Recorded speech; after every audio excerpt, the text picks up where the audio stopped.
Bienvenidos y bienvenidas sean todos y todas ustedes a este quinto episodio de Maníacos. Vamos a tener la fortuna de platicar con un gran invitado, así que les voy a dar la introducción de nuestro invitado, fotógrafo oficial de Lux Fight League, uno de los creadores de MMA Shock. Diego Franco, hermano, ¿cómo estás? Muy emocionado, muy contento. Muchísimas gracias por esta invitación. Y pues nada, vamos a darle. Vamos a darle y también saludar al otro Diego de la fecha, porque ahora tenemos dos Diegos, así que para futura referencia, Franco, Diego. Diego, ¿cómo estás? Bien, muy contento, pues contento de tener acá al Franco, un amigo, un socio de ya varios años.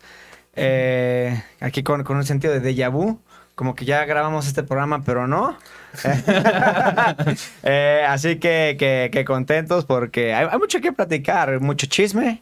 Porque Diego acá donde lo ven tiene muchos años en este medio, así que a darle, porque también las peleas estuvieron muy buenas el fin de semana. Muy buenas, y justo vamos a hablar de ese cotorreo antes de hablar de, pues ahora sí que todo lo que se va a ver más adelante en el episodio, porque sabemos que fue UFC en China este fin de semana. Johnny Walker da la sorpresa, lo cual nadie se esperaba. En las apuestas pagaba ya en el segundo round más 1,400. Entonces, si eso no les dice qué tanto fue la sorpresa que dio Johnny Walker, no sé qué más lo hará. Pero ustedes, ¿cómo vieron el performance? Bien. Perdón que te robo la palabra, pero esta es la segunda vez que grabamos este podcast por cuestiones técnicas. Diego ya nos había dicho que no había visto la pelea, por eso me le adelanté. La pelea muy bien.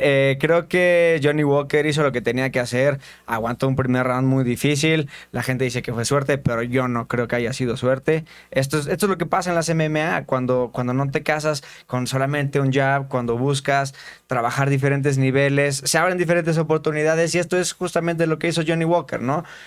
A lo mejor sí, todos en el análisis previo no le dábamos ni esta oportunidad Sí, de una de cada 10 que ganara, que una de cada 10 ganara Johnny Walker, nadie lo queríamos. Esta fue esa una de 10, yo creo, y lo hizo bien, no creo que fue suerte, así que mucho mérito. Vamos a ver qué hace, si genera una buena racha después de esto. Y por su lado, Zhang Mingyang no creo que haya perdido mucho, no fue un knockout terrible, no fue un dominio total. Entonces, obviamente sí, el hype train se frena un poco, pero tampoco creo que es una derrota devastadora, ni mucho menos. De acuerdo. Bueno, también lo que tiene Johnny Walker es que es un peleador que te puede dar bueno, ya lo demostró, unas sorpresas increíbles. Sobre todo unas grandes peleas, así como hasta cuando pierde es sorprendente. Sí. Como cuando gana Real. también es sorprendente, ¿no? Sí. Entonces, yo no pude ver la cartelera como tal porque precisamente estaba acabando Lux en Monterrey, pero cuando vi el teléfono vi demasiadas sorpresas, pero se ve que todo estuvo bastante bueno. Sí, también salió en los primeros 10 segundos a intentar ser Hamza Chimaev. De hecho, Johnny Walker hasta se rasuró el bigote, solo se dejó la barba. Entonces, como que ya nos estaba dando el mensaje de que lo iba a intentar luchar, pero a mí lo que me sorprendió mucho fue las patadas a la pierna. Creo que, la verdad, nadie se esperaba que fueran a ser tan efectivas. Sabemos que Zhang Mingyang se planta mucho, pero Johnny Walker con 3 patadas ya lo tenía completamente nulificado, ¿no? En el movimiento. Entonces, buen trabajo el de Johnny Walker. Y trágicamente nuestro querido Bryan, además de no haber dado el peso, que pues fue un tema muy triste, porque Merab Dvalishvili incluso subió una historia a su Instagram donde sale Bryan en una ambulancia previo al pesaje. Yo hasta la fecha no me explico cómo lo dejaron pelear. Comisión Atlética de China. Bueno, pero Aljamain Sterling hizo lo que tenía que hacer, cumplió con la báscula como un gran profesional, un gran campeón como lo es. Y la verdad no hay nada que reprocharle. Yo sé que ya platicamos de esto. Está Lerone Murphy, está Evloev en fila, pero tomando eso en cuenta, ¿quién podría ser el siguiente rival para Aljamain Sterling y también para Bryan? Yo, ahora sí, pues es que creo que justamente ya lo vimos, ¿no? Lerone Murphy se vuelve el nombre más relevante, ya es sangre fresca, y aunque Evloev lo tenía merecido, pues ya perdió su oportunidad también al salir de su última pelea. Entonces le deja el camino libre básicamente a Murphy. Aljamain Sterling quiere pelear por el cinturón. Sus argumentos son que él ya tiene 36, Volkanovski también, y Murphy es más joven y va a tener tiempo, pero tiene 2 años menos nada más. Sí. Tiene 34, entonces tampoco es la gran diferencia.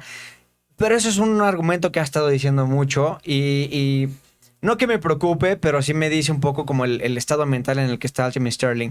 Es ya muy frecuente en cómo habla y dice que ya es muy viejo, que ya es su último chance y es algo que ya sea chiste o no, está presente y es algo que se ve que se está diciendo él mismo, que él ya está viejo. Entonces, vamos a ver también vamos a ver cuánto más puede hacerlo. Creo que necesita una racha más larga, una victoria así no es suficiente. A lo mejor ganarle al perdedor de Jan Silva contra Diego López o al ganador y de ahí hacer al siguiente contendiente después de Lauren Murphy también tendría sentido si quieres hacer un camino corto, ¿no? Pero la UFC sabemos que no es muy fan de Aljamain Sterling, no mueve mucho la aguja, exactamente. Entonces tiene que tener una muy buena racha, una victoria muy sorprendente antes de que le den el cinturón. Sobre todo cuando tienes el argumento de Murphy con el knockout que acaba de tener. Coincido. Franco, ¿tú qué opinas? No solo la UFC no es fan de Sterling. La verdad es que yo como fan te podría decir, no me interesa ver mucho a Sterling ya en este tipo de peleas. O sea, como dices tú, o sea, necesita al menos un par de peleas, unas 3 peleas para demostrar. No lo veo contra Diego López, siento que Diego López sí tiene mucho más Otra que madera. demostrar, ¿no? Sí, o sea, totalmente. Entonces, por ejemplo, a mí me cayó de mi gracia cuando hizo el drama del cinturón. Ahí fue como, ahí, sácate. pero sí, o sea, dudo mucho. Si él se está percibiendo de esa manera, digo, ya tocó el oro alguna vez. Entonces ya también no tendría tanto que demostrar a menos de que él solito se cambie el switch. Sí, completamente de acuerdo. A mí, en lo personal, me gustaría verlo contra Yair, porque Yair, por alguna extraña razón, no quiere pelear. Y está en el top 5, Aljamain Sterling también. Entonces yo creo que es una pelea que hace sentido, ¿no? El número 3 claro. contra el número 5. Me gustaría. Creo que es un buen test para ambos. Porque además, si algo le hemos reprochado a Yair a lo largo de su carrera, es el grappling. Entonces Aljamain puede probarlo en eso. Y también Yair puede sorprenderlo de pie. Entonces es una pelea que a mí me gustaría ver. Y para Brian, nada más para cerrar, a mí me gustaría ya verlo subir de categoría. Creo que el pesaje es el mensaje perfecto de que ya es momento de irse a peso ligero. Y hay varias peleas interesantes para él en esa división, así que una de ellas puede ser una revancha con Renato Moicano. Moicano en su podcast dijo que le gustaría ir por unas capiriñas y después pelear con Brian Ortega si se puede, porque quiere tomar venganza de que Brian... Imagínense Ortega contra Dan Hooker, por ejemplo. Esa también sería una buena pelea. Es que- Sí, hay muchas cosas buenas para Ortega en 155. Brian Ortega, aparte, está del tamaño perfecto como para entrar a esa categoría. Y sí, Dan Hooker contra Brian Ortega sí estaría muy Sí, interesante. como para calarlo ahí. Sí. ¿Dónde lo No, y aparte, acomodarías en el resto de la división? Los peleadores deberían también entender que hay categorías en las que van a pelear mucho mejor. O sea, Sí. creen que puedan sacar una ventaja, pero en realidad... Sí, hablando de peso ligero, fue el Contender Series ayer y lamentablemente México no pudo obtener su segundo contrato esta temporada, pero el Puas estuvo tan cerca de vencer a Manuel Sousa. El Puas pagaba más 235, entonces ya se tenía previsto que era el menos favorito, pero a pesar de ello, los primeros 2 rounds salió a matar y yo creo que eso fue lo que le costó en el tanque de gasolina, que gradualmente fue lo que, pues, claramente le hizo perder la pelea. Pero ustedes, fuera de eso, ¿cómo han visto el Contender en esta temporada en particular? Porque van 15 peleas, 12 contratos.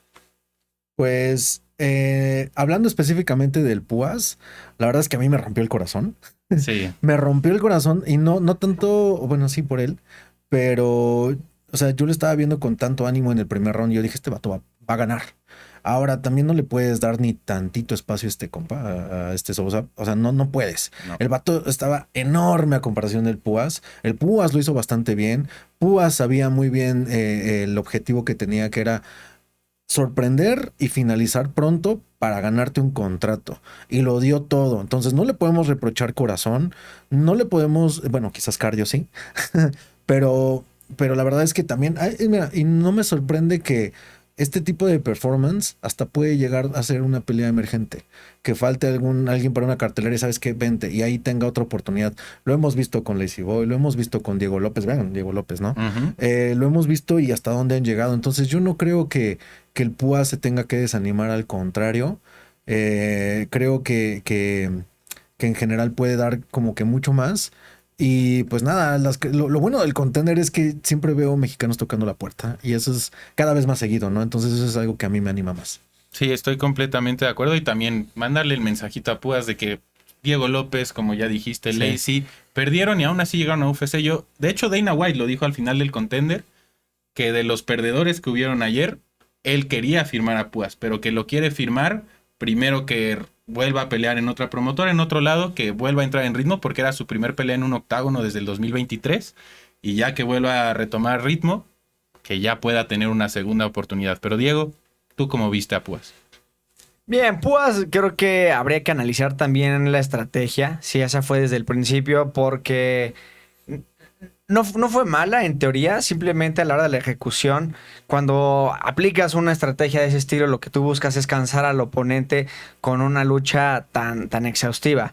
Pero el chiste es que tú no te canses más que el oponente, y aquí él se bofeó haciendo esa lucha y Sousa aguantó muy bien y se vio menos cansado, ¿no? Entonces el gastar tu tanque tan rápido cuando a lo mejor ni siquiera aprovechaste desde el primer round esas posiciones tan ventajosas para acomodar un muy buen codazo al menos, abrirlo o hacer más daño con un Ground and Pound, ¿no? Habría que ver también qué tanto fue la ejecución, qué tanto fue el game plan. Definitivamente deja un buen sabor de boca, creo, a pesar de la derrota. Pero sí creo que se nota ahí una oportunidad de crecimiento, de aprendizaje, no solamente para él, para la esquina también. Habrá que ver, te digo, ahí la estrategia. Y Sousa pues se convierte en uno de los prospectos más emocionantes al venir desde atrás, un primer round tan dominante. Termina finalizando, vemos la reacción de Dana White. Creo que es muy prometedor lo que hace. Y ahora, en cuanto a la imagen, al big picture de lo que es el Contender, me gusta. En teoría no estoy tan de acuerdo en que siga creciendo el roster. A veces son peleadores que tienen récord de 5-0. Y a pesar de que tengas un knockout, creo que ya no es lo mismo ser un peleador de la UFC ahorita a lo que era antes. Creo que ya lo he platicado. Yo cambiaría un poquito a hacer Tuesday Fight Nights. Ya tendría las UFC Fight Nights los martes y solamente buenos eventos chonchos el fin de semana y me desharía del Contender, ¿no? Sí, lo que se busca es talento y contenido para el fin de semana, porque seguimos viendo nuevos peleadores, y aunque sí está dando mucho talento y ya hemos visto campeones salir de ahí, creo que el propósito no es tan importante, la verdad. O sea, que siga creciendo el roster, no le veo yo la necesidad. Yo ahí estoy en desacuerdo bastante, pero sí creo que lo que debería de hacer el Contender es limitar un poco los contratos. Si en 15 peleas se han dado 12 contratos, como que deja un precedente de que finalizas, tienes contrato. Y también Sí. yo siento que hay de finalizaciones y hay de rivales a rivales, porque también, o sea, era un 12-1 contra 13-1. Y Manuel Sousa noqueó a Mauricio Ruffi, que Mauricio Ruffi ahorita es de los prospectos más interesantes que tiene toda la UFC en el peso ligero. Entonces, no es un tema menor, pero sí creo que el Contender es una gran plataforma para muchos peleadores que pueden tener récord de 5-0, pueden tener récord de 12-0, pero al final yo no veo tanto cuántas peleas, sino con quién han peleado y cómo se han desempeñado en dichas peleas. Yo creo que eso es muy importante también voltearlo a ver. Ahorita vamos a tocar esta noticia muy rápido porque ya lo platicamos, nada más para cerrar el tema, porque le ha dado mucho vuelo esta semana a la comunidad de las MMA. El tema de Raya Jackson, ¿no? El hijo de Rampage Jackson, que tuvo ahora sí que un momento criminal. No hay más palabras que esa, en mi humilde opinión. Un lapsus criminal. Sí. Es que no sé ni cómo explicarlo. Búsquenlo en internet. Toda la evidencia está ahí. Sí. No, creo que el peso de la ley va a llegar eventualmente, sin importar quién es su papá, porque no hay justificación. No hay justificación. Yo vi un clip de Eric Alexander, que me gusta mucho su contenido, y él justo dice, hemos estado años la comunidad MMA peleando porque se perciba diferente a la gente involucrada en el deporte. No necesariamente que sean peleadores, pero que no nos perciban como gente barbárica, violenta, agresiva. Y Raya Jackson va, le pegan con un prop de lucha, se disculpan además, se dan la mano, y va y le pega 22 veces después de hacerle un slam, ya estando noqueado a alguien que no está entrenado, que es una persona ya grande, 58 años me parece que tiene Psycho Stu, que es un ex veterano de guerra, PTSD, o sea, todo mal. Como dirían, Claro. todo mal, pero quiero saber cuál es su opinión. Y ustedes, ¿cuál creen que debería ser la consecuencia para Raya Jackson? Bueno, para empezar, qué manera tan terrible de acabar con tu carrera, ¿no? Sin duda. Para empezar. En segunda, o sea, yo estaba sorprendidísimo por lo que estaba viendo, porque al principio dije, es parte del show. Ok, ya le pegó, ya suéltalo. ¿Qué está pasando? O sea, es algo que no te explicas. Es algo ok, o sea, querías demostrar algo. Con el azotón estuvo, y es más, hasta te lo hubieran aplaudido. Pero todo lo demás estuvo tan de más que no, o sea, no. O sea, la comunidad del MMA no es así, no. Así no somos. Así no somos. No me representa. No nos representa. No, yo no creo que se haya visto tan afectada la comunidad del MMA, porque si hubiera sido Rampage, ok, ya ser el hijo de Rampage no... yo no sabía ni siquiera que peleaba, la verdad. No creo que haya sido tan afectada la comunidad. Me afecta más cuando veo los comentarios y hay gente que está defendiendo este tipo de actitudes ante ser... ha faltado el respeto, ¿no? Esta actitud de la calle, de que yo soy tough y soy un duro y no me vas a faltar el respeto. Y si ese es el código por el que te riges, puedo entenderlo o puedo darte el beneficio de la duda, pero aún así, dentro de ese código no puedes perder la razón de esa manera. No puedes llegar al borde de casi matar a alguien porque sí te pegó y te falta respeto, pero al final del día fue un accidente, se pidieron disculpas, las aceptaste. Tienes el ego tan frágil y la Sí. piel tan delgada como para decir, necesito vengarme de que este güey me dio un latazo en la cabeza. Creo que eso requiere atención médica y psicológica, porque no puedes perder los estribos de esa manera. Simplemente no es como nos tenemos que regir, seas miembro de la comunidad de MMA o no puedes. A mí lo que me preocupa mucho de esta situación es que yo he visto los clips en Twitter y él lo hizo completamente consciente. O sea, él estaba hablando con su chat en Kick, ¿no? Que estaba haciendo el stream y él tal cual está diciendo, yo le voy a pegar hasta que me quite el ref. Yo le voy a pegar y nadie me va a decir algo contrario, ¿no? Eso es donde a mí me cuesta trabajo entender cómo la policía de Los Ángeles, ¿no? Sí. No hace algo al respecto. Está toda la evidencia en internet, tal cual. Él streameó todo, él dejó toda la evidencia para que el mundo la viera. Es que cuando dices, vivimos en la Matrix, ¿cómo puede existir alguien que haya grabado todo su crimen voluntariamente, que no se dé cuenta de lo que está haciendo? Tiene que ser falso. ¿Cómo? Me gustaría pensar que es falso, Es que hay ¿sabes? cosas tan imposibles que mira, ¿sabes? Hay escenarios que dices, no, o sea, y suceden de esta manera. Es raro, es que sí es muy raro. O sea, ¿cómo pasó? Todo es muy extraño, ¿no? Y su manager estaba con él, eso es lo que yo también me pregunto. O sea, su manager en qué momento no le dijo, oye, Raya, no le pegues, ¿no? O sea, no hay necesidad. Y si Qué no? graciosito. Ajá, la madre. Sí, no. Todo mal, la verdad, todo mal con la situación de Raya Jackson, pero les damos buenas noticias. Psycho Stu ya está despierto, ya se recaudaron gracias a un GoFundMe más de $150,000 para apoyarlo a él y a su familia. Entonces también la comunidad de MMA podrá tener muchas personas que piensan de una forma muy extraña, pero tiene otras personas muy empáticas que entienden que lo que hizo Raya Jackson no se debe justificar bajo ninguna circunstancia. Entonces lo ponemos ahí sobre la mesa. Terminamos con el bloque de noticias y not approved, como dice mi querido Diego. Ahora, Franco, ya te introdujimos un poco. Hablamos, pues obviamente, de tu trabajo con Lux Fight League, pero quiero que nos digas cómo es que tú llegaste a Lux y cómo es que empieza tu pasión por la fotografía y por el deporte de las MMA. De antemano quiero agradecerles mucho. La verdad es que esta oportunidad no me la esperaba. Y cuando ayer me escribió Dieguito dije, súper jalo. De verdad, muchas gracias. Y pues bueno, las casualidades funcionan, ¿no? Y las oportunidades también. Entonces, no hay que desperdiciar ninguna. Y sobre todo, cada casualidad ha llevado a que yo pueda lograr hacer lo que más me gusta o combinar las dos cosas que más me gustan en este mundo, que es la fotografía y el MMA. Entonces, gracias a todo lo que haya dado posible por esto. Pero mira, vamos a ser un poquito breves. Yo empecé la fotografía en forma hace 13 años de manera profesional. Antes de eso, unos 3 añitos antes, había empezado, me estaba gustando mucho y, y en sí la fotografía se me dio por una necesidad de contar eh, la forma en la que yo veo el mundo, ¿no? Ok. Que esa es como la premisa principal bueno, la premisa de un fotógrafo como tal. No solo soy fotógrafo, soy cinefotógrafo, soy editor, soy productor, me muevo mucho en el tema del medio audiovisual.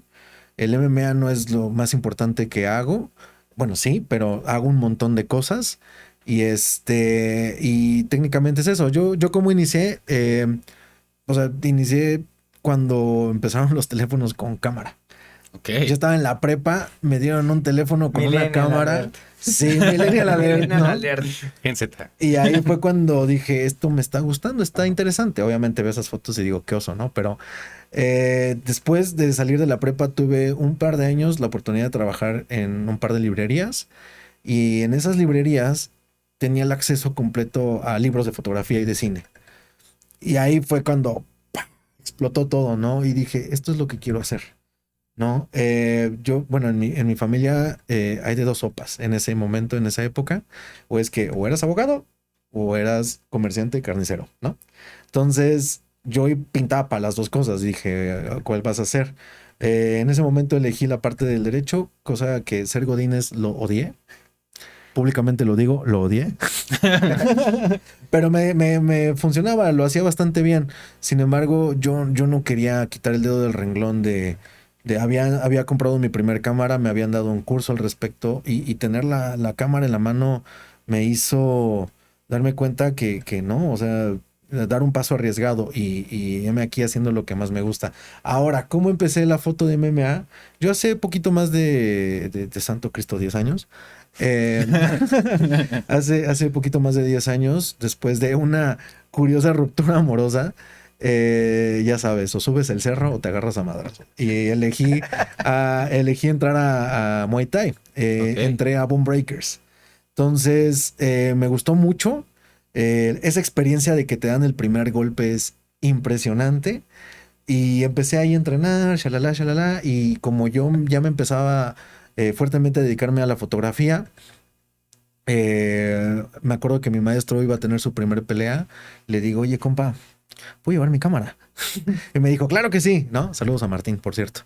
Y, y, y me di cuenta que no solo agarrarme a trompadas estaba padre, sino fotografiarlas era aún mejor, ¿no? Y pues ahí empezó como que esa pasión por querer fotografiar. Entonces tuve la oportunidad de fotografiar unos eventos increíbles, con unas experiencias también muy buenas. Tuve la oportunidad de fotografiar a personajes que cuando apenas iban iniciando, algo que no había dicho en nuestro déjà vu, es que yo Nadie lo tuve la recuerda. oportunidad de fotografiar la primer pelea profesional de Meli Órale. Martínez. Peleó en un Extreme Combat y desde ahí se veía que pintaba para algo importante, ¿no? Me invitaron a fotografiarlo porque también me dieron como que el chance en Moonbreakers fotografía el equipo, ¿no? Entonces, también fotografié un Madness Elite, donde había personalidades como Draco peleando en esas carteleras, ¿no?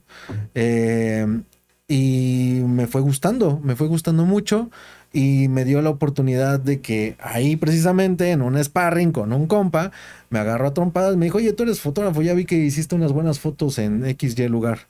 Le dije, sí, y era Jesús Herrera. Y me dijo, fíjate que estamos Shout out. armando, bueno, no estamos armando, hay una liga en la que yo trabajo que se llama XFL, necesitamos un buen fotógrafo, ¿jalas o te pandeas? Y pues no paré, no paré, estuve varios eventos, fue cuando conocí a este compa precioso, hermoso, que de ahí me dio otras oportunidades, no solo para fotografiar, sino como para producir cosas de MMA, ¿no? Entonces lo pude integrar. A la par estaba haciendo mi otra carrera que era la de cinefotografía, fotografía en general. Y pues en una de esas se dio la oportunidad de poder fotografiar looks, pero por parte de MMA Shock. Entonces estuvimos en el segundo evento y en el tercer evento que fueron en Ciudad de México, que fueron en el Pepsi Center, si más no recuerdo, Sí, o dónde fue. en el Pepsi. Fue en el Pepsi Center. Y ahí empecé a hacer fotografía para Lux, que era para MMA Shock. Y algunos eventos después se me dio la oportunidad, o sea, de pronto Chucho Santamarina, saludos, me dice, oye, compa, necesitamos un fotógrafo acá, ¿jalas? ¿O qué onda? Y recuerdo, no me acuerdo bien en qué evento fue, si fue en el 12, pero ya son 54, ¿no? Entonces, salvo uno, ininterrumpidamente he estado en Lux y sin duda es una de las cosas que más fotografiar trompadas, fotografiar MMA, fotografiar deportes de contacto. Por muchas circunstancias. Una, por la fotografía, sí. Dos, por el medio. Estar ahí pegado en el medio es emocionante, ¿no? Sí. Ver tras bambalinas, todo es bastante emocionante. Entonces, pues así Y te es. pagan por estar ringside, es como narrar, es lo o sea, mejor de los dos mundos. Tal vez yo sé que este dato no le guste a mucha gente, pero me han salpicado sangre mientras fotografío. De hecho, una vez me tocó fotografiar, porque también lo produjo Lux Bare Knuckle. Ah, sí, es cierto. Y Karate Combat también. Y este Fito golpeó a un carnal que se me aventó y casi me rompe la nariz. No, ahí está el video, ¿no? Pero me encanta porque todavía está la foto de hasta cuando me cae encima, ¿no? O sea, yo, ahí está la secuencia, ¿no? Pero, o sea, me ha dado tantas alegrías el MMA que sin duda que a lo mejor, y voy a dar algo muy aventurado, ¿no? Tal vez no es como que el prime de lo que yo me dedique, pero sin duda no lo dejaría hacer porque es algo que amo. Creo que eso es lo más importante, ¿no? Cuando haces las cosas desde el amor y desde la pasión por lo que realmente te gusta, sin duda al final vas a ser recompensado. Y creo que eso es lo que nos estás platicando y la verdad se siente muy bonito escucharlo y más por los orígenes, ¿no? MMA Shock, que es algo que yo quiero tocar. ¿Cómo es que nace el proyecto de MMA Shock? ¿Cómo fueron los inicios del proyecto? Y para la gente que nos está viendo y que no conozca, visiten el canal de MMA Shock porque hay gran contenido, hay grandes joyas que rescatar. Pesado. Pues bueno, cuento la versión resumida, porque Diego y yo en realidad, como ya dijo, nos conocimos en XFL y hacíamos muy buen trabajo ahí. Yo estaba en la parte de creación de contenido y había muy buena colaboración de la idea que yo tenía y Diego lo editaba y nos entendíamos muy bien, trabajábamos muy bien juntos. XFL por X o Y, pues truena. Y no nos queríamos alejar del mundo del MMA. Ya conocíamos a muchas personas, a muchos peleadores. Y decidimos entonces empezar a entrevistarlos nosotros, a hacer contenido que fuera más allá de las peleas. Además, queríamos hacer contenido que aunque no fueras fan del MMA, pudieras disfrutar. Por eso se nos ocurrió el de los tatuajes, le llamábamos marcados, ¿no? Y tenemos ahí un video con Draco, con Psycho, con el Bam Bam, platicándonos de sus tatuajes. Teníamos contenido de sketches, entonces hicimos las news y hacíamos raps y nos burlábamos de Diego Sánchez y Joshua Fabia. Hacíamos sketches de todo, ¿no?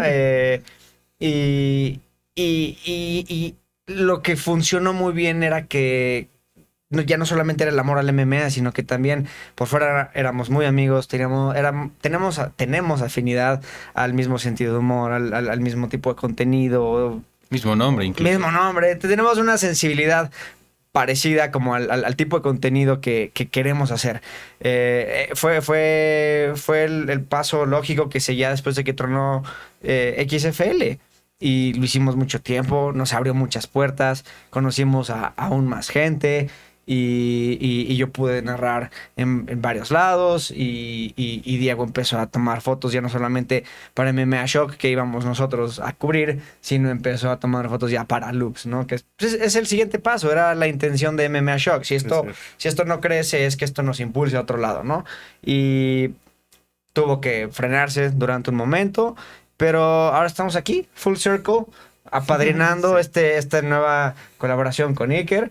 Y sí, de verdad era muy importante para mí tenerte porque, pues, en todo lo que yo hago del MMA estás tú. Así que bien, tenías que estar aquí también. Bien. Gracias por venir. Y seguimos siendo maníacos por el deporte. Creo Exactamente. Que eso es lo más importante. Sí, claro. ¿No? Pero, a ver, hablando de justo todo el progreso que han vivido desde MMA Shock, Lux, XFL, Budo, que también te tocó narrar, ¿cuáles han sido sus mayores éxitos, fracasos que ustedes puedan compartir que digan, es por eso que amo este deporte y que me ha forjado en llegar hasta donde estoy el día de hoy?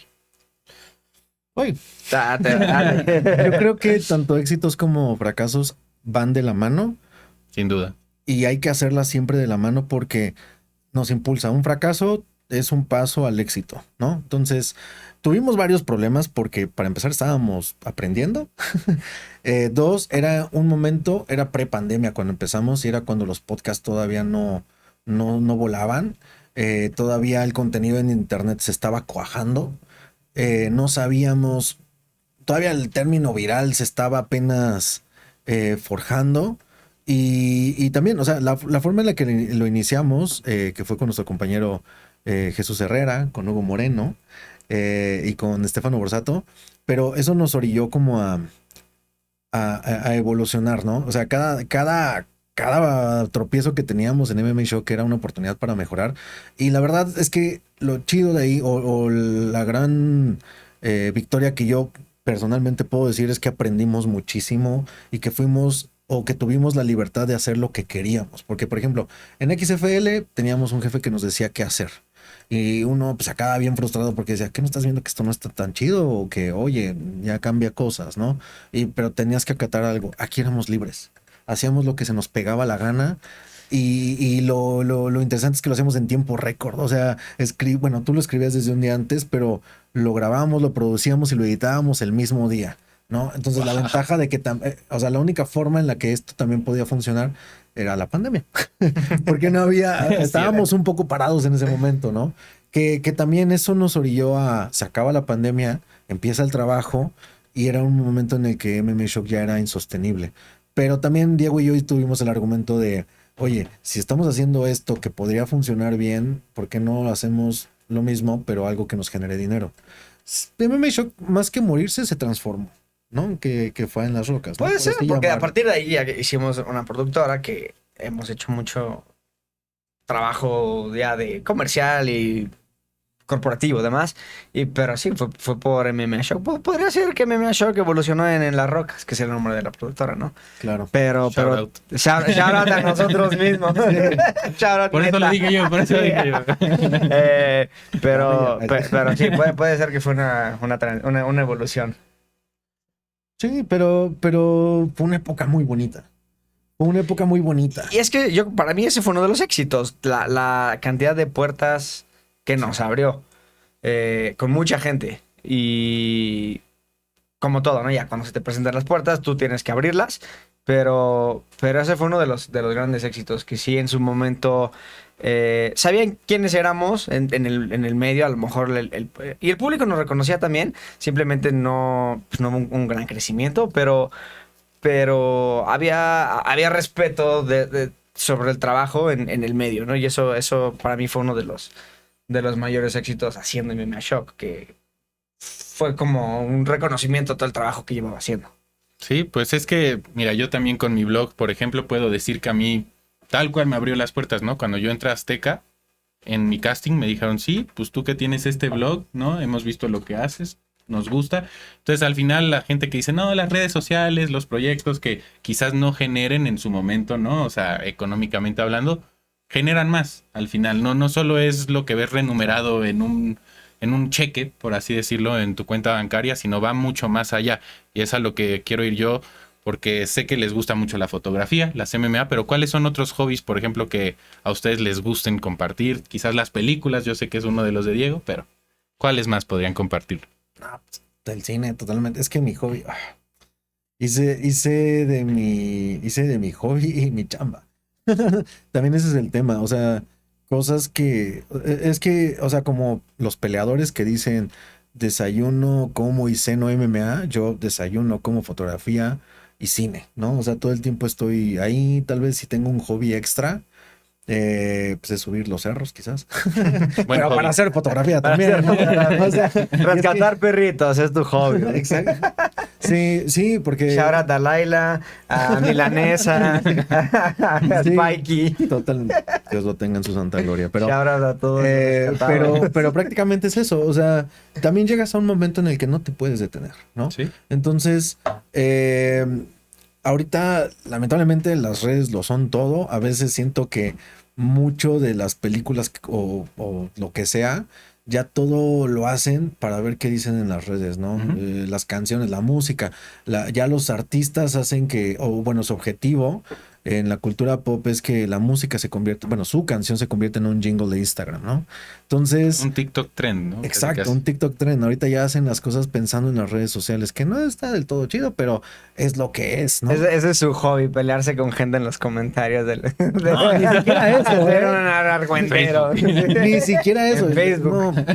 Ya tiene mucho que no ando de señor argüendero, pero Pero no niega que hubo esa etapa. claro, pero uno tiene que madurar y uno tiene que cambiar. Exacto. Eso es muy importante. Sí. A ver, hablando ya de un tema más tranquilo, ya tuvimos el déjà vu, pero dejemos el déjà vu de lado, pretendamos que nunca sucedió.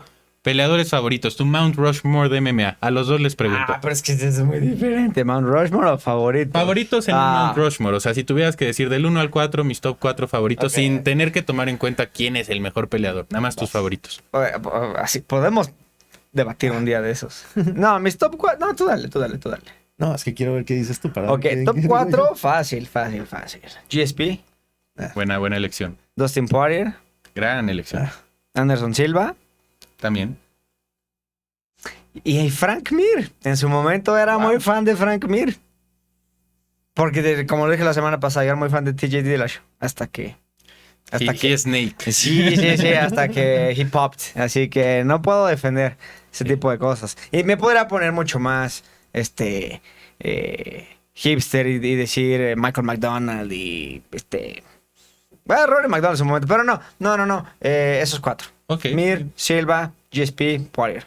Buena lista. A ver, Franco, la tuya. Ok, yo empecé a ver el MMA por un par de vatos locos que Chuck Liddell, o sea, yo empecé a ver, o sea, yo la primera vez que vi la UFC fue como este tipo que parece sacado de Street Fighter. Sí, o de GTA San Andreas. Exacto, sí, también, ¿no? Está golpeando brutalmente a alguien que también le está gustando, o sea, ¿qué es esto que estoy viendo? Dato curioso, trabajamos con una persona que Sí. le hizo su boda a Chuck A Liddell. Chuck Liddell. Fue Fue su como wedding de- planner y le hizo la boda. Y nosotros, Sí. un día Full nos circle. dicen, un día le hicimos una boda Casualidades. a un peleador de la UFC. Y nosotros, ¿quién? Ay, pues no sé, era muy famoso. Era así se le ocurrió enseñarnos una foto. ¡Ay, sí! Chuck Liddell. Qué locura. Sí, que la vida. Podemos Qué haber locura. hecho su boda si hubiéramos trabajado con ellos hace Unos 10 cuantos años. Sí, pero ahorita ya Pero no. sí, dato curioso. Bueno, Ok. Chuck Liddell, Ujú. Caín Velázquez. O sea, Caín Velázquez hizo que me emocionara el MMA. Una locura. El Cucuy. O sea, me tocó ver en el Prime a Cucuy, verlo, esa pelea legendaria que tuvo contra Petis. Pettis. Esa pelea legendaria me hizo que me hiriera la sangre y dijera, güey, quiero más, ¿no? Quiero más. Creo que ibas a decir la de RDA. Rafael dos Sánchez acá en México. También, bueno, es que... Es que sí. todas las peleas del Cucuy Sí, son- es que todas las peleas de Pero Cucuy, todas, sí. Ya hubo un momento en el que dije, ya, detente, por favor. Pero bueno, X. Llevo 3, ¿verdad? Sí. Dustin Gagey y Max Holloway, sin duda alguna, son vatos que... Es que soy muy striker. A mí me encanta el striker. O sea, me gusta porque es vistoso, porque es divertido, porque también es como el tipo de pelea que yo llegué a hacer cuando entrenaba. O sea, no porque fuera bueno o algo, pero me gusta hacer. O sea, es muy divertido. O sea, las trompadas es lo que me gusta, ¿no? Entonces, esos son como que mis peleadores que más me emocionaban. Esa pelea en la pandemia de Dustin Gagey contra Cucuy, ¿cómo sonaban? Te retumbaban los oídos. O sea, ¿se Me acuerdan de reviviste esa un pelea? trauma, hermano. O sea, no, y te lo digo porque yo he estado, o sea, yo fotografiando en Lux escucho los santos trancazos y dices, a la madre, o sea, suenan, Sí, se sí. vibran, ¿no? No, sí. Entonces, de ahí puedo partir como que los peleadores que más estimo, más quiero y más admiro. Ok, me gustan esas listas, la verdad, bastante. Yo coincido con el Cucuy. Él fue el que me hizo enamorarme del deporte, porque el primer evento que yo vi en vivo fue el de RDA aquí en la Ciudad de México con mi hermano, con Giuseppe. Claro. Y de ahí fue Shout out. Shout out, Giuseppe. Y ya. ¿Cómo le bailó? ¿Te acuerdas Sí, cómo le sí, bailó? sí. Le aventaba arena ya desde esa época RDA. Yo me enamoré del Cucuy en su prime. Ahorita, de hecho, pelea este fin de semana, pero esa pelea la veré quizás con un Pero tapaojos, ¿no? Pero no hablamos de eso. Ya no hablamos de eso. No lo haga, compa, no lo haga. Exacto. Yo también pondría a Dimitrius, de lo poco que me tocó de ver de Dimitrius, y soy muy fan de él en general. Ok. Entonces Dimitrius para mí entraría en ese Mount Rushmore porque a mí sí me encanta el estilo de pelea, se me hace muy inteligente, a mí me gusta mucho ese tipo de peleadores. Jiri Prochazka, desde que entró a la UFC me he vuelto muy fan de su filosofía, de su estilo de pelea.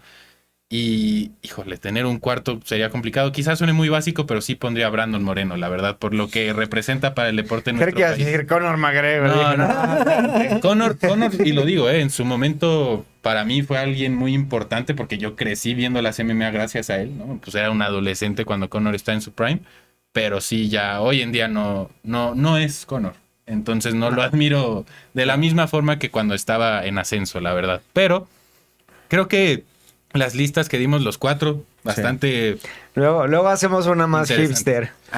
Luego Si hacemos pongo una más hipster, yo pondría a este Dominic Cruz. O sea, ok, ver boxear ok. a Dominic Cruz y ver también a este Demetrius Johnson es como este vato. Bueno, que siento que hizo cosas más importantes fuera de Sí, de con UFC, One ¿no? Championship, la verdad. Con One, sí, también ir a ser campeón a One Championship no es cualquier cosa. Y pelear contra Rostang en Muay Thai, oye, qué locura. Y Sí. ganarle. Y ganar. Y ganarle. Sí, ganarle. Sí. Y aguantarle un justo round a Rotrang. por eso lo tengo en mi Mount Rushmore Sí. de favoritos y también de GOATs. DJ entra en ambas categorías para sí. mí.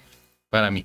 A ver, cambiando ya el tema porque otra vez en el Déjà Vu nos está quedando poco tiempo. Claro. En el estado actual de las MMA en México y Latinoamérica, creo que los tres estamos muy familiarizados, ¿no? Con cómo es el deporte aquí en México. Sabemos, obviamente, cuál va a ser tu respuesta, pero ¿cuál es la mejor liga de MMA en México y Latinoamérica? ¿Por qué? Con argumentos. Nada más lo dejamos Ok. ahí. Bueno, no sé si repetirlo tal cual como Tal lo había cual, hecho. porque Ok. había dicho, estaría muy Marlon, yo sé que tú todo el tiempo estás diciendo bla, bla, bla, bla, bla. No, Lux Fight League. Lux Fight League, y no tanto por los argumentos que voy a dar, sino por los nombres que solitos son, bueno, que van a argumentarlo todo, ¿no? Diego López, Alessandro Costa, The King Silva, ¿quién más? Lazy Boy, están ahí, ¿no? Vámonos a este es el Hoover totalmente, Sí. que dio la mejor pelea del año pasado y que dio tremendo, o sea, no, nada que ver. Y del otro lado tienes como en PFL a personajes como Draco, como el Tiburón, como Azaré Orozco, que todavía hay un struggle en los mexicanos todavía o sea, estamos viviendo una época de oro que todavía está surgiendo. Todavía falta la nueva generación que viene con todo y viene para ir y llegar muy lejos, ¿no? Sí, Entonces, sí, Lux Fight League, aparte 54 eventos cada mes. A veces nos tomamos un descanso de un mes, ¿no? Pero al año hacemos al menos 10 eventos. Vamos a Monterrey, se llena. Vamos a Guadalajara, se llena. Vamos a Zacatecas, se llena. Y yo sí, con mucho orgullo, digo que la mejor liga en México es Lux Fight League y que pertenezco a la mejor liga de Latinoamérica. Buen argumento. No hay mucho que pueda agregar, sinceramente, Sí. pero quiero escuchar qué dice Diego también. Igual. No. Por 2. Lo que dijo. Retweet. Creo que estoy de acuerdo. También en la mezcla entra Jungle, Ujú. porque nos ha dado a todo el talento brasileño que conocemos, lo sepamos o no, tiene toda la vida existiendo y Brasil es uno de los mercados más grandes de MMA. O el más grande. Exacto. quizás. Así que obviamente también por cercanía, ¿no? Nunca he ido a Jungle, tampoco me sé los números como tú Ni hablamos portugués. Sí, exacto. Sí, estoy de Eupalá. acuerdo totalmente que Lux es igual se volvió en lo que es Jungle para Brasil, se volvió en el Semir, pero ya no solamente de México, del resto de América Latina, porque tú tienes peleadores de Costa Rica, de Perú, de Argentina, que vienen a pelear a Lux porque están saben que es en sobresaliendo. donde más ojos hay, en donde el talento está respetado, o sea, en donde te vas a enfrentar con alguien que te va a preparar para esas otras ligas. Creo que eso es lo importante también, el nivel de talento que hay en Lux.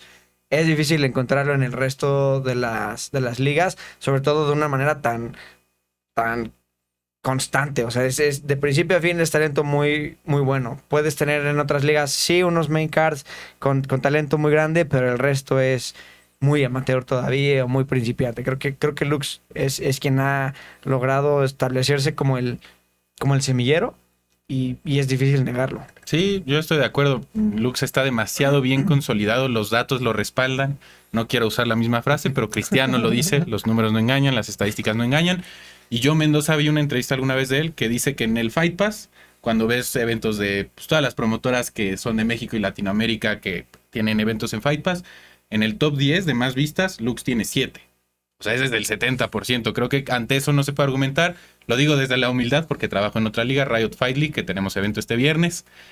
Pero sí, Lux en este momento es innegable que son en México la liga más grande, la liga que más talento produce, y es por eso que de hecho vamos a ver al Pegajoso en el Contender Series, que eso es el tema que quiero tocar, porque hablando de Lux, ¿no?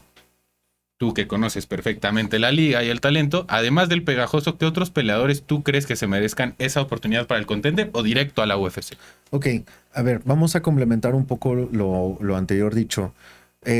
Han hecho un trabajo increíble. O sea, yo he tenido la fortuna, he tenido la oportunidad de ver el crecimiento que ha tenido la liga y que si hay algo que me he dado cuenta es que nunca se rinden. Claro, en todos o sea, no todo va a ser miel sobre hojuelas y de eso se trata, ¿no? El éxito se forja también a partir de chingadazos, ¿no? Sin duda.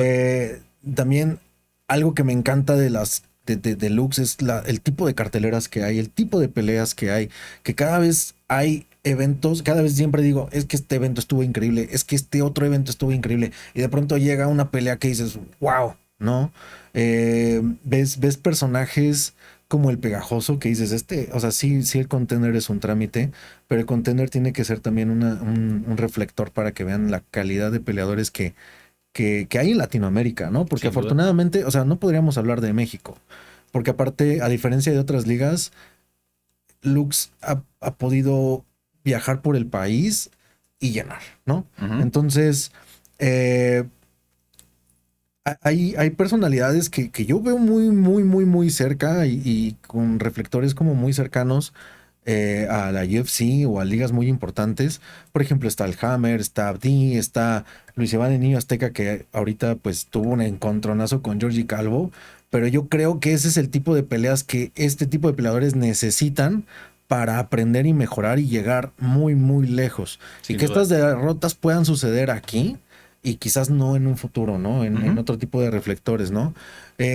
Ver la evolución de los peleadores, por ejemplo, con las chicas, está Andrea Vázquez, que también está ganando todo. Ver evoluciones de peleadoras también que son muy prometedoras, como por ejemplo Hanna Ramos, que a mí me tocó verla súper peque en sus primeras peleas. Y he visto cómo ha evolucionado, cómo ha madurado. Y sus primeras peleas me acuerdo que daba mucho corazón, pero que le faltaba algo. Y ahorita, persona que le ponen su madre y bien chido, ¿no? O sea, Sí. entonces ese tipo de crecimientos, por ejemplo, Sergio Barajas, el Crazy Dog, también da unas peleas y ves las fotos, cómo sale todo ensangrentado y gritando, y es como emocionante ver esas carteleras, ¿no? Este último Lux que hubo en Monterrey, hubieron un par de peleas, o bueno, al menos hubieron 4 peleas que te emocionaban y que la gente se volvía loca. Que eso es o sea, yo recuerdo haber ido al primer evento de Lux de Monterrey cuando me tocó trabajar ahí y solo había una parte abierta, ¿no? Ujú. Y ahí se medio llenaba y decía, bueno, va. Y conforme pasaron los años y las carteleras, ahorita ya hubo un lleno completo en Monterrey, ¿no? Y la gente corear el nombre de uno de los peleadores, cómo se emocionan, cómo explotan, eso sin duda llena demasiado, ¿no? Y es el tema de los peleadores, ¿no? Los nombres que llegan, que son estos que más o menos dije. Sí, pues es Perdón, que hay me muchos. emocioné. Y ahorita en el PI, todo el programa que tiene aquí en la Ciudad de México, pues Barquero, El Demoledor. El Demoledor, Santiago Prieto, creo que Sí, también está en el Santiago PI. Prieto. Hay Sí. muchísimo talento, de verdad. Sería un podcast de 220 horas, un maratón de Un maratón. maníacos, si nos quedamos hablando de todo el talento que hay. Pero, a ver, Diego, si tú quisieras complementar algún nombre, no necesariamente de Lux, pero quizás que en Latinoamérica te llame la atención. Es que, bueno, ya, o sea, para no repetir, me quedé pensando. ¿Qué fue de Ozuna? Lesión. Sí, Axel, Sí. Axel Ozuna. Que bueno, Axel Ozuna también Es un gran prospecto. es un Sí, gran sí, prospecto. pero es que yo no sé si siga siendo un prospecto, ¿no? Si, Sí. Lo que sé o es sea, sí, que... o sea, pero me acuerdo que siempre, desde que lo conozco, es como yo estaba esperando a que ya, ¿no? Él es de esos peleadores como Draco en su momento, o George ST también hace unos años, que son peleadores que nada más no han pisado la jaula de la UFC, pero ya están, ¿no? Entonces, así que fuera de los que dijeron que son más activos y demás, sí, Ozuna es alguien que siempre he estado esperando, ¿no? Entonces, ojalá llegue, porque sé que está en buen combate en sus últimas peleas, si no mal Sí. recuerdo, Lleva pero dos o tres peleas en Lux y lo ha hecho bastante bien. Nada más creo que él es uno de ellos. en su última pelea creo que se fracturó la mano y aún así acabó la pelea, ¿no? Es que la resiliencia y fortaleza Sí. mental de los peleadores es algo que no entiendes hasta que los conoces, empiezas a, Claro. pues sí, adentrarte en este mundo porque desde fuera uno piensa, ay, ¿cómo es que siguen haciéndolo? Adrenalina. Sí. O sea, tal cual.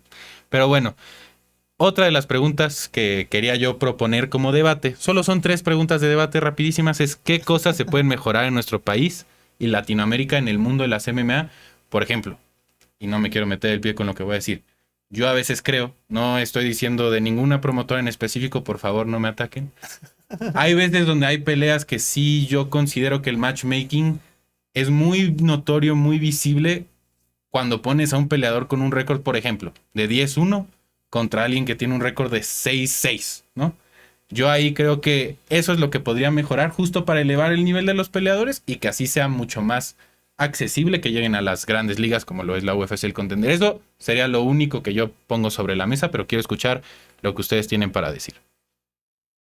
Yo creo que es la distribución de dinero, no en cuanto a peleadores y demás, sino en cuanto a nivel producción es, ok, tengo este dinero para atraer cierto tipo de público, ¿no? Y entonces estás buscando a lo mejor influencers que vayan y te cobran por aparición y que están haciendo contenido. Creo que es bueno, pero no sé si están olvidando un poquito también como la parte más old school, publicidad más tradicional y no sé si ir a la tele o buscar un poco más de espectaculares. O sea, siento que a veces falta un poquito de visibilidad y la manera en la que están exponiéndose a público nuevo. Ese es en donde siento que a lo mejor falta un poquito de trabajo, porque fuera de eso está bien hecho y creo que conseguir público es lo que falta. Entonces, la manera en la que lo consiguen es en donde algo no está haciendo clic. Coincido. Yo creo que era lo que habíamos mencionado, la creación y la generación de figuras y héroes locales, ¿no? Sin duda. Porque, por ejemplo, nuestras figuras y héroes locales ya dieron el brinco a la UFC, pero todavía nos faltan en nuestras ligas locales, ¿no? Sea la liga que sea. El desarrollo de un, o sea, por ejemplo, apenas de que en la última cartelera se agarraron a cachetadas, bueno, ya conocen más a esos peleadores, ¿no? Eso es lo que nos falta. O sea, no digo que la argüende como tal, pero sí el desarrollo del personaje, del héroe mexicano, del héroe tal, ¿no?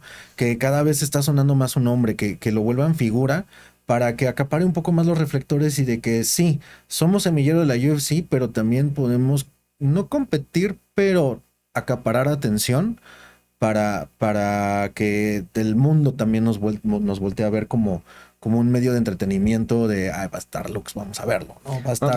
Vamos a volver a hacer viral el video de Alessandro Costa sometiendo al ratero.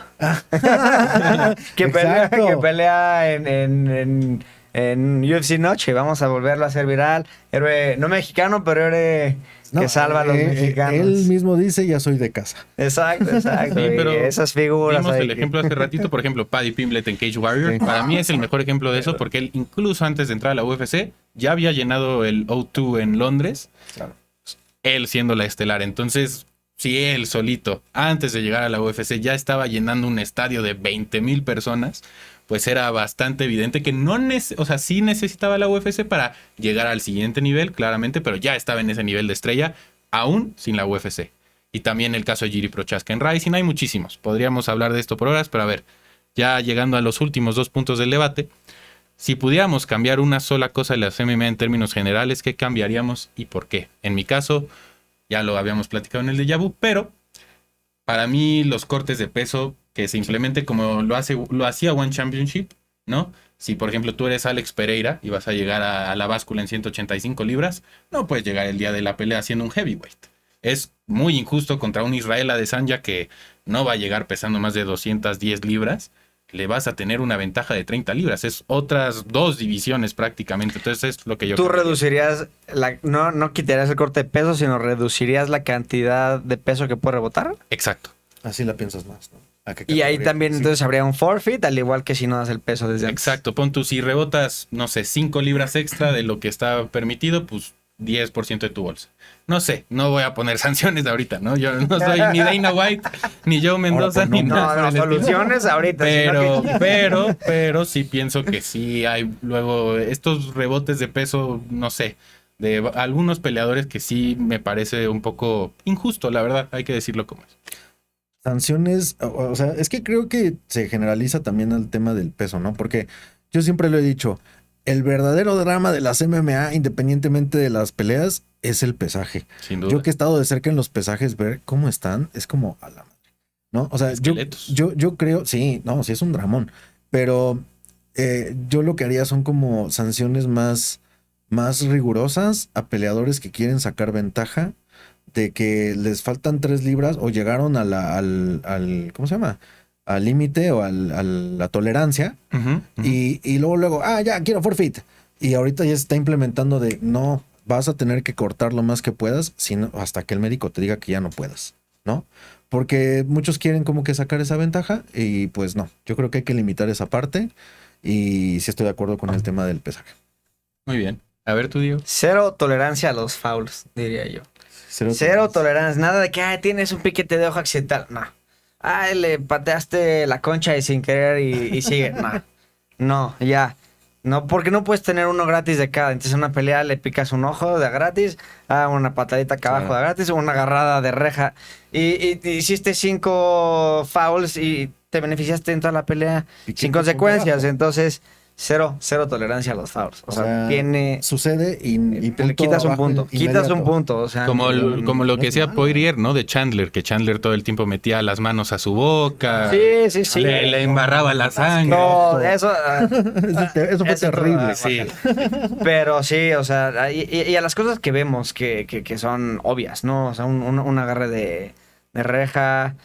No, sí, cualquiera. Porque, y lo dice Guru y lo dicen muchas personas, en MMA puedes hacer trampa, básicamente. Puedes hacer trampa porque tienes un referee que, te voy a dar chance. Sí, luego Herb Dean también llega en estado de THC al octágono. Él mismo lo ha dicho en varios podcasts. Entonces, si ya llegas frito al octágono, la neta es que no deberías de ser referee, hay que decirlo. Claro. O sea, mínimo no bajo ese estado, creo yo. Tienes que estar alerta, ¿no? Ni modo que... Bueno, mejor frito que smoke, que Como sí, Keith tabaco Peterson, ¿no? and cigarettes, sí. Otra propuesta que también habíamos dicho, pero para decirlo rápido, una categoría más para las mujeres, peso átomo, y una categoría entre peso welter y peso ligero, la de 165 libras que tanto se ha propuesto por mucho tiempo en la historia de UFC, puede ser una interesante propuesta. Ya para terminar con, yo creo que la pregunta más interesante de todas las que tenemos, hoy en día, ¿cuál creen que sea la base más importante de artes marciales para que un peleador sea exitoso, campeón? Creo que todos sabemos cuál es la respuesta. It's wrestling, brother. It's wrestling. 2, 3 years Dagestan, pero... 3 years in Dagestan, no forget. Porque ahorita 4 de los campeones de UFC, de los 8 hombres, claro. son de las montañas, ¿no? Entonces, creo que es bastante obvio que esa podría ser la respuesta. Pero además, por ejemplo, si nos vamos en striking, ¿qué creen que sea más peso? ¿Qué pese más, perdón? ¿El boxeo? ¿Muay Thai? Muay Thai. ¿Kickboxing? Yo también creo lo Muay mismo. Thai. Muay Thai. En striking. En lucha está más difícil, pero en striking. Creo que recientemente hemos visto el boxeo como dar muchos resultados. A mí me sorprende, yo no lo hubiera escogido, pero como que si veo los facts, como que hay más peleadores que vienen, no sé, pienso en Sean Strickland, pienso en que es más boxeo, o Adesanya, que es más kickboxing, no es tanto Muay Thai. Yo también me hubiera ido por el Muay Thai, si lo pienso rápido, pero Pero creo que si le dedicamos unos minutos, resulta que no. Pero en el clinch y los codazos, compa. No digo que no sirva para nada, solamente. Creo que se presta para que después a lo mejor te derriben o Claro. no son posiciones tan favorables. Siento que el boxeo se ha vuelto importante también.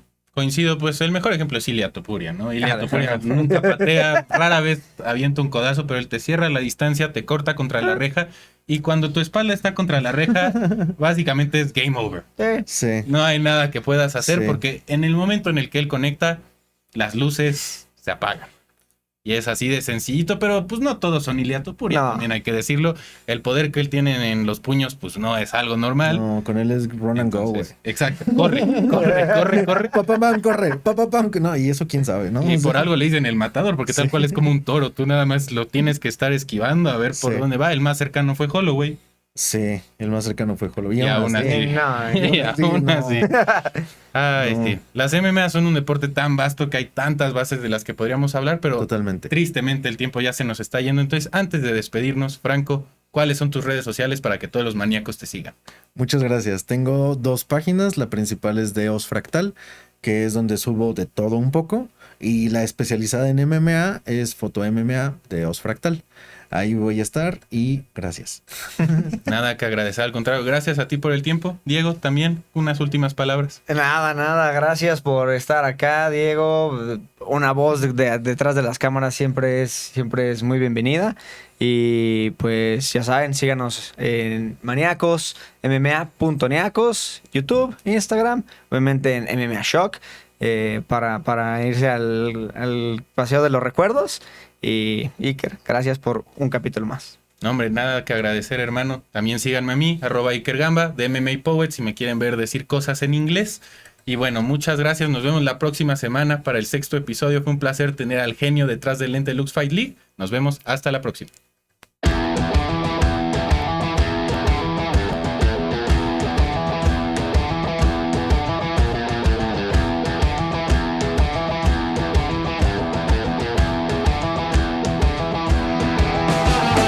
Producciones. Switch 7. Comunicamos tu pasión.